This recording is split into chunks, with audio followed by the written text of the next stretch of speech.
एक दिन ऐसा आएगा तुहाडा शरीर वणज करेगा हर वेले जपजी साहब वणज करेगा सुखमनी साहब वणज करेगा मूल मंत्र दा वणज करेगा गुर मंत्र दा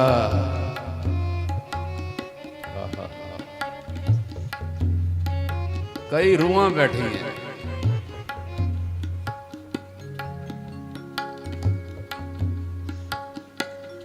ਹੁਣ ਹਫ਼ਤੇ ਬਾਅਦ ਚੁਪਹਿਰੇ ਵਾਲਾ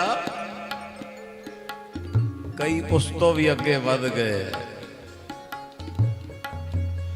ਹਫ਼ਤੇ 'ਚ 2-2 3-3 ਵਾਰੀ ਚੁਪਹਿਰੇ ਸਾਹਿਬ ਦੀਆਂ ਹਾਜ਼ਰੀਆਂ ਲੱਗ ਰਹੀਆਂ ਨੇ। ਇਹ ਕਿੱਥੇ ਲੈ ਜਾਣਗੀਆਂ? ਹਰ ਵੇਲੇ ਵਣਜੀ ਨਾਮ ਦਾ ਬਿਹਾਰੀ ਨਾਮ ਦਾ